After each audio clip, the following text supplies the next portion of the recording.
문체부 장관이 미쳤구나.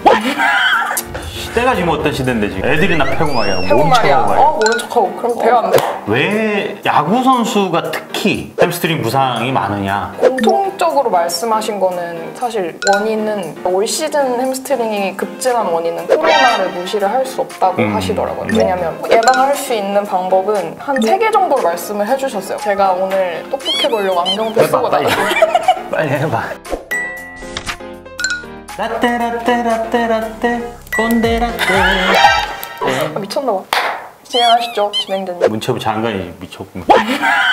시대가 지금 어떤 시대인데 지금. 그러니까 말이에요. 애들이나 패고 말이야. 패고 말이야. 모른 척하고 그럼 돼야 안 돼요. 대통령이 뭐라고 말해야 큰일 날 사람들이 말이야. 이 사람들이 지금 대한민국 체육계를 지금 뭘로 보고 지금. 인사부터 하시죠, 오프닝. 안녕하세요, 상강훈입니다. 안녕하세요, 윤수연입니다.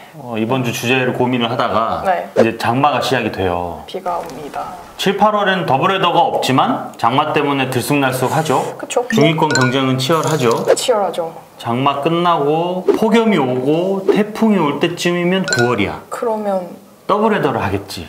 경기가 밀려서. 네, 그쵸. 그러면 본격적으로 지금부터 부상 예방 관리 이런 걸 해야 된다, 미리미리. 네. 그런 차원에서 준비를 해봤습니다. 내 허벅지야 그 강을 건너지 마오. 오늘의 주제 되겠습니다.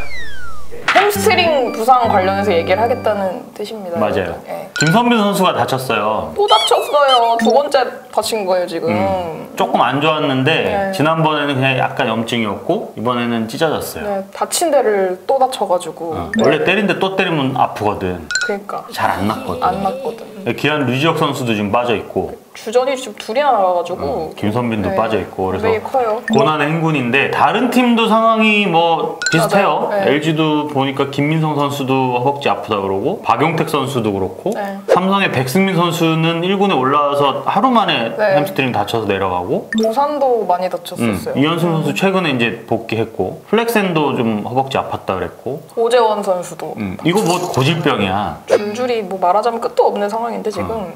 왜 야구 선수가 특히 햄스트링 부상이 많으냐? 류중일 감독이 삼성 사령탑 시절에 네. 화두를 던졌어요. 그 삼성 트레이닝 센터에 가면 농구, 배구, 뭐 태권도, 탁구 해서 레슬링까지 해서 전 종목 다 있거든. 네. 거기서 선수들이 훈련도 하고 재활도 하고 하는데 그래서 삼성 라이온즈 트레이너들을 STC로 보내서 다른 팀은 왜 적게 걸리냐?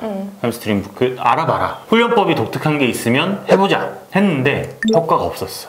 왜 그렇다고요? 이게 제가 이 얘기를 한다고 얘기를 듣고 어제 전문가님들 의견을 좀 많이 들었는데 제가 현장에서 일을 하신 트레이닝 코치님 이제 직접 병원에서 일을 하신 의사 원장님 얘기를 이렇게 2개나 들었는데 공통적으로 말씀하신 거는 사실 원인과 해결책이 뚜렷하지 않은데 올 시즌 햄스트링이 급증한 원인은 코로나를 무시를 할 수 없다고 하시더라고요. 왜냐면 어쨌든 루틴이라는 게 굉장히 중요하잖아요. 그렇죠. 야구 선수들은 보통 스프링 캠프 하고 시범 경기 하고 시즌을 들어가는 이런 식으로 점점 이닝 수를 늘려가면서 몸을 시즌에 맞추는 게 보통 그렇게 하는 건데 올 시즌에는 이제 뭐 시범 경기도 못하고 그냥 인접한 구단끼리만 경기를 막 몰아서 하다 보니까 이게 근육을 쓰는 강도가 급격하게 올라갔다가 갑자기 쉬었다가 이렇게 업다운이 너무 극단적으로 가다 보니까 선수 그 근육도 지금 무리가 왔다고 하더라고요. 윤성 기자 네. 손모양처럼 움직이는 거예요. 이렇게 됐다 이렇게 됐다가 이렇게 됐다 이렇게 됐다가 기본적으로 햄스트링을 다치려면 다치면 안 되지만 순간적으로 스피드를 내기 위해서 폭발력을 좀 낸다거나 그쵸. 순간적으로 방향 전환을 한다거나 이런 걸 하면 근육이 좀 경직돼 있는 상태에서 아니면 피로가 쌓인 상태에서 그런 운동을 하면 찢어지거나 파열이 되는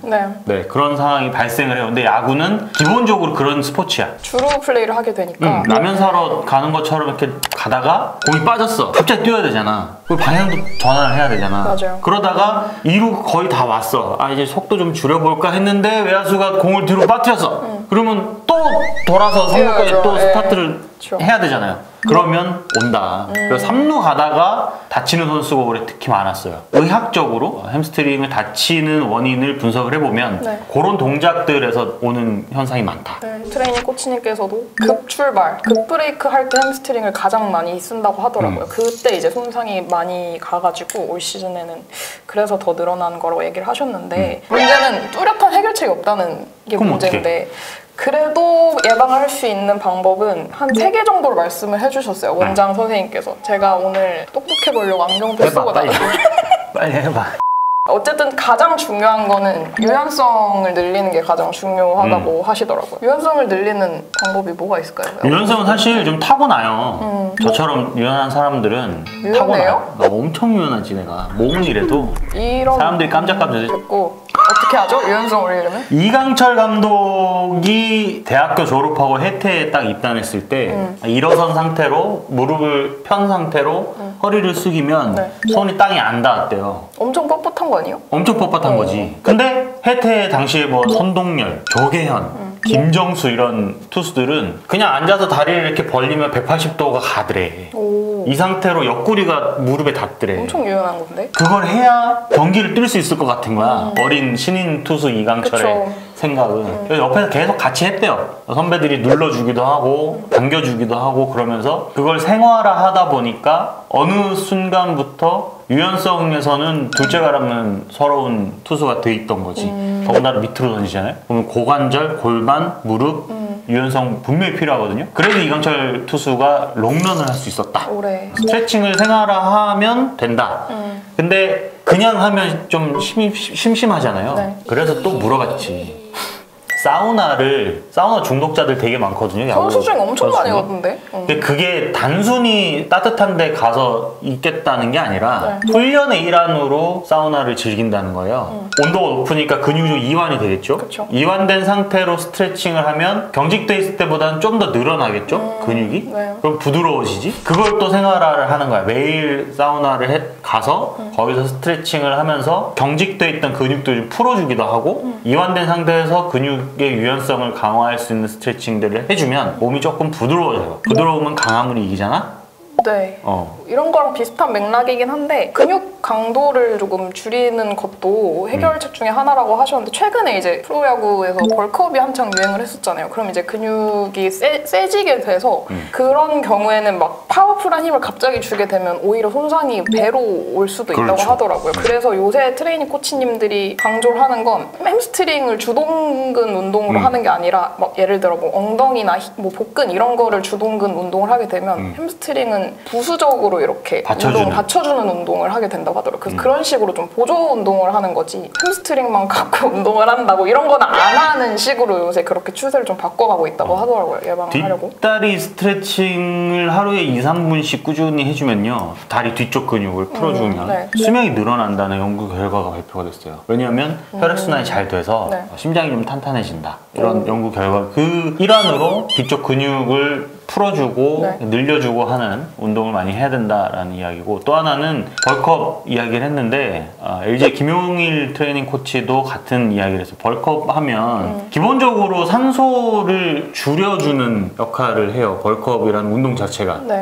무산소 운동이잖아요. 그게. 무산소죠. 그래서 산소 공급을 중단한 상태에서 펌핑을 하는 거기 때문에 펌핑. 그렇게 되면 이 근육의 78% 정도가 수분으로 구성이 그렇죠. 돼 있다고 해요. 근데 무산소에 산소 포화도가 낮은 상태에서 근육이 커지면 그 공간은 공기로 들어가 있겠지. 그러면 풍선 불어갖고 뿅 하면 빵 터지잖아요. 그런 맥락으로 이해를 하시면 굉장히 쉽다. 그래서 물을 많이 마셔야 된다. 물.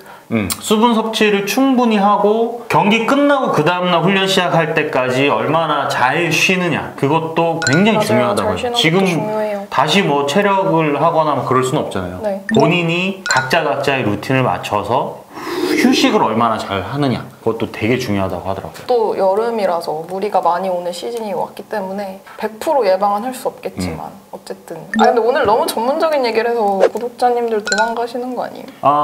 다쳤다고 아쉬워하거나 화내지 마시라고 네. 아까 말씀드렸죠. 순간적으로 스퍼트를 하려다 보니까 다치는 거거든. 근데 그거를 사전에 예방할 수 있는 방법은 네. 유성 기자가 이야기했던 것처럼 별로 없어요. 뚜렷하게 없다고. 뭐 이대호, 최영우, 오승환 이런 선수들은 햄스트링 부상을 잘 안 당해요. 그쵸. 거의 안 다쳐 시즌 들어가면. 걔네는 코로나 직격탄 안 맞았나? 다 맞았지. 맞았지. 그 얘네는 왜 잘 뛰냐 이거지. 안 다치고. 그 노하우를 후배들이 바지끄레기 잡고 물고 늘어지고 가르쳐달라고 이야기를 해야 된다는 거죠. 다친 사람들이 네. 제일 서러울 거니까. 서러워요. 네. 나도 요즘 종아리가 너무 땡기네.